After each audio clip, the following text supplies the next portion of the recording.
नमस्कार विद्यार्थियों, आज अपन बात करने वाले हैं कि सबसे बड़ा जो डाउट है कि महात्मा गांधी सेवा प्रेरक भर्ती सरजी आचार संहिता आ गई है। अब क्या करें, अब क्या हो सकता है, तो पूरा जानकारी बता दूंगा। चिंता न करें किसी प्रकार से। और काफी हद तक ये चीज सामने आई है कि वास्तव में महात्मा गांधी सेवा प्रेरक भर्ती है, ये एक प्रकार से सिद्ध साबित होगी। बिल्कुल सबसे बड़ा जो डाउट है कि सर रिजल्ट है वो जारी होगा नहीं होगा, इसका कारण क्या है? क्योंकि विद्यार्थी क्या बोले हैं कि सर आचार संहिता का खेल है यहाँ पर शुरू होने वाला है। यानी लगभग 1-1.5 महीने का आचार संहिता है, इसके अंदर तो अपन बोल सकते हैं भाई रिजल्ट वगैरह जारी नहीं हो सकता। ठीक है, साथ में कह रहे हैं कि सर ये हाई कोर्ट का जो नया मामला अभी इन्होंने कर दिया है, क्या कर दिया है, स्टे लगा दिया है बोले तो इसके वही रिजल्ट के ऊपर रोक इन्होंने नहीं लगाई है। क्या रिजल्ट के ऊपर रोक नहीं लगाई है, बल्कि नियुक्तियों के ऊपर रोक लगाई है। तो इसका प्रभाव है सीधे रिजल्ट पर अपने को देखने को मिल रहा है। तो इस पर क्या कुछ सॉल्यूशन हमें 1-2 दिनों के अंदर देखने को मिल जाएगा। वास्तव में इस चीज को देखा जा सकता है। ठीक है, अब कह रहे हैं कि सर सबसे बड़ी बात है 2 या 3 दिनों का ये क्या रहा है आचार संहिता लगने में है। तो क्या सर हमें ये चीज तो कन्फर्म है कि भाई 2 या 3 दिनों के अंदर आपकी जो आचार संहिता से लगने से पहले आपका जो हाई कोर्ट है, क्या आपका जो उच्च न्यायालय हाई कोर्ट है वो कन्फर्म है कि आपकी इसके ऊपर से क्या हटा दे, रोक हटा देगा। चिंता नहीं करें, रोक हटा देगा। ठीक है, अब जैसे ही आपकी रोक हट जाएगी तो आपका जो डिले हो रहा था, क्या स्टे के कारण डिले हो रहा था आपका रिजल्ट वगैरह किसका, महात्मा गांधी सेवा प्रेरक भर्ती का, वो रिजल्ट आपको देखने को मिल जाएगा। क्यों मिल जाएगा? सबसे बड़ा है महात्मा गांधी सेवा प्रेरक भर्ती का जो भी कार्यभार था वो जिले वाइज, क्या जिले वाइज पूरी तरीके से सिस्टमेटिक तरीके से जिले वाइज रिजल्ट तैयार कर लिया है। अब जैसे ही आपकी जो हाई कोर्ट है ये जैसे ही रोक को हटा देता है, तुरंत आपका रिजल्ट यहाँ पर जारी हो जाएगा। और कह रहे हैं ना कि सर कि रिजल्ट जैसे कि जारी होगा तो ये रिजल्ट है आपका आचार संहिता के अंदर आ जाएगा क्या?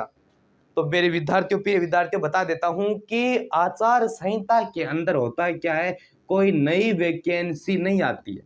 क्या आचार संहिता के अंदर आपकी नई वैकेंसी नहीं आती है, लेकिन आपकी अगर वैकेंसी आई हुई है उसका पूर्णतः काम नहीं हुआ है तो वो काम हो जाएगा। ठीक है, अब बात करते हैं हम नई जानकारी की।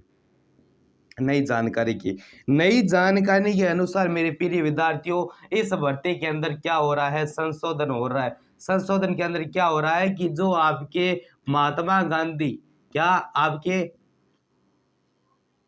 महात्मा गांधी सेवा प्रेरक भर्ती के अंदर जो प्रवेशन अपना सर्टिफिकेट था, ठीक है ना, ठीक है, वो सर्टिफिकेट जो था उनको भी रद्द किया जा सकता है सर्टिफिकेट। और पदों की संख्या में कोई बढ़ोतरी वगैरह नहीं होगी, उतने पद रहेंगे। लेकिन बात करें सैलरी बेस, क्या अपनी सैलरी बेस है, सैलरी बेस को प्राथमिकता दी गई है। 10 से 12 हजार रुपये करने की मांग है, यहाँ पर जोर पकड़ रही है। वास्तव में 10 से 12 हजार रुपये भी हो गए।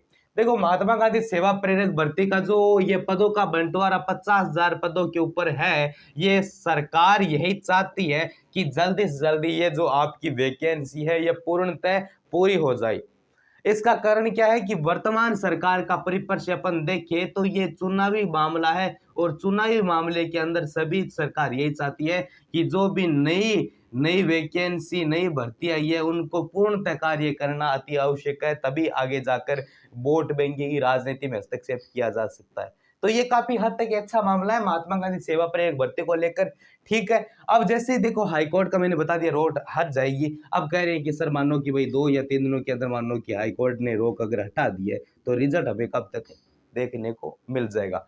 तो प्रिय विद्यार्थियों, अगर स्टे वगैरह हट जाएगी तो जैसे अगर मानो कि भाई लगभग 2 या 3 बजे की समथिंग मानो हाईकोर्ट अपना स्टे हटा लेता है, 2 या 3 बजे समथिंग अगर स्टे हटा लेता है तो तुरंत आपको जो यहाँ पर रिजल्ट है वो कम से कम 4 या 5 बजे के आसपास आपको रिजल्ट का नोटिफिकेशन देखने को मिल जाएगा। यही कार्य ये हुआ है। क्योंकि मैं सिंपल वे से अपन बात करें तो देखो अहिंसा विभाग ने ज्ञापन दिया है। क्या अहिंसा विभाग का ज्ञापन में क्या कहा है कि हमने जिले वाइज कट ऑफ है वो तैयार कर ली है। जो इंटरव्यू वगैरह स्टूडेंट के हुए थे जिले वाइज कार्यभार कर लिया पूरा का पूरा। जैसे ही आपकी हाई कोर्ट है वो जैसे ही इस भर्ती कौन सी भर्ती, महात्मा गांधी सेवा प्रेरक भर्ती से रोक वगैरह पुनः ले लेता है, तो इसके अंदर जो नियुक्तियों के ऊपर रोक लगी हुई थी, हम पुनः इस पर प्रशिक्षण करके और पद वगैरह को भर्ती 50,000 पदों की वैकेंसी पूरी हो जाएगी और आगे भी जो वैकेंसी आ रही है उनका कार्यभार संपूर्ण हो जाएगा। तो सबसे बड़ा डाउट महात्मा गांधी सेवा पर एक भर्ती को लेकर चल रहा है, जो कि अहिंसा विभाग ने ज्ञापन सौंपा है। ज्ञापन का मुख्य आधार क्या रखा है? नियुक्तियां, इन ज्ञापन का मुख्य आधार क्या रखा है? नियुक्तियां वगैरह रखा है। तो नियुक्ति वगैरह आपकी आचार संहिता के अंदर हो जाएगी। रिजल्ट भी आपका आचार संहिता अगर भी लग जाती है तो रिजल्ट और नियुक्तियां आपका अक्टूबर महीने में, अक्टूबर और लगेगा, चिंता न करें।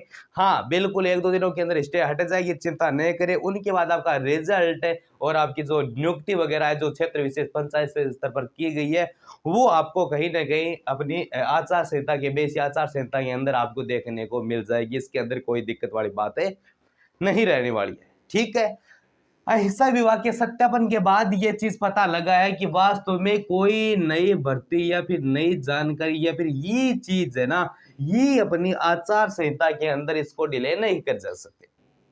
लेकिन कोई नई वैकेंसी वगैरह आई भी है या फिर नई वैकेंसी पहले आ चुकी आचार संहिता से पहले, तो उसका जो कार्यभार है पेपर नहीं लगता, लेकिन जो कार्यभार है नियुक्ति वगैरह पद शपथ ग्रहण है वो आपका आचार संहिता के अंदर करा दिया जाएगा। उसके अंदर कोई भी वाद विवाद वाली बात नहीं रहेगी। ठीक है, अब देखो हाईकोर्ट का कहना क्या है। हाईकोर्ट सीधा ये नहीं कह रहा है कि भाई हम डिले नहीं हटाएंगे, इसका तो मुख्य कारण इनका तो क्या है, नियुक्तियों के संदर्भ में उनको जानकारी चाहिए था कि नियुक्तियां किस बेस पर की जा रही है। नियुक्तियां किस बेस पर की जाती है? सरकार का ये एक नई प्रकार की महात्मा गांधी सेवा प्रेरक भर्ती है, जो कि नियुक्तियां वगैरह महात्मा गांधी के विचारों या फिर जो भी नई आगामी जो भी भाई ग्रामीण क्षेत्रों के अंदर जो भी नई योजना वगैरह आती है उनका प्रोसेस बताने के लिए इन्हें महात्मा गांधी सेवा प्रेरक, जो सेवा प्रेरक है लोगों में सेवा वितरित करने वाले हैं, इससे जो भी होनहार स्टूडेंट है जो बेरोजगार की श्रेणी में आ रहे हैं उनको एक रोजगार का सख्त माध्यम प्रदान करना है। यही चीज हाईकोर्ट के सामने रखी गई है अहिंसा विभाग के द्वारा। सत्यापन वगैरह हो चुका है, बस थोड़ा डिले कर रहा है। वैसे बोल दिया हाईकोर्ट ने कि जल्दी आपका जो रिजल्ट डिले हो रहा था वो रिजल्ट आपको जल्दी शो हो जाएगा, चिंता न करें, किसी प्रकार की दिक्कत वाली बात तो आपको रहने वाली नहीं है। साथ में यह कहा गया है, आपको पता भी है इस चीज का, तो आप बिल्कुल भी कह रहे कन्फर्म कर लो, आप अपने माइंड के अंदर ये बात सेट ही कर लो कि आपको दिक्कत नहीं है, आपको कोई प्रॉब्लम नहीं लेनी है, आपको कोई टेंशन नहीं लेनी है। टेंशन किस बात की नहीं लेनी है कि आपका जो स्टे वगैरह है वो तो 1-2 दिनों के अंदर हट जाएगी, चिंता नहीं करिए। लेकिन जो रिजल्ट वगैरह है वो अगर आचार संहिता लग भी जाती है तो कोई भी टेंशन वगैरह बात नहीं है। आचार संहिता के अंदर भी आपका जो रिजल्ट वगैरह है या फिर जो नियुक्तियां हैं वो भी आपको अपने क्षेत्र विशेष के अंदर देखने को मिल जाएगी। सरकार का कोई नया निर्णय आपको या फिर बात करें कोई नई वैकेंसी या नई अपडेट है वो आपको आचार संहिता के अंदर नहीं होती है, बल्कि जो कार्य पेंडिंग है उसको सरकार विधिवत रूप से पूर्णतः आचार संहिता के अंदर, इसमें क्या होता है कि कोई चुनाव की रैलियां नहीं होती है, कोई नई भर्ती नहीं आती है, लेकिन जो पहले से काम बकाया है उसका कार्य परिपूर्ण किया जा सकता है। यही बात महात्मा गांधी सेवा प्रेरक भर्ती का स्पष्ट रूप से मूल्यांकन सिद्ध हुआ है। तो ये कुछ खास जानकारी थी महात्मा गांधी सेवा प्रेरक भर्ती को लेकर भी। आचार संहिता के अंदर भी आपकी नियुक्ति वगैरह हो जाएगी, चिंता करने की कोई बात भी नहीं है। ठीक है, तो जितना उसके इस वीडियो को आप शेयर वगैरह जरूर करें। मिलते और भी शानदार अच्छे वीडियो के साथ, तब तक के लिए जय हिंद, वंदे मातरम साथियों।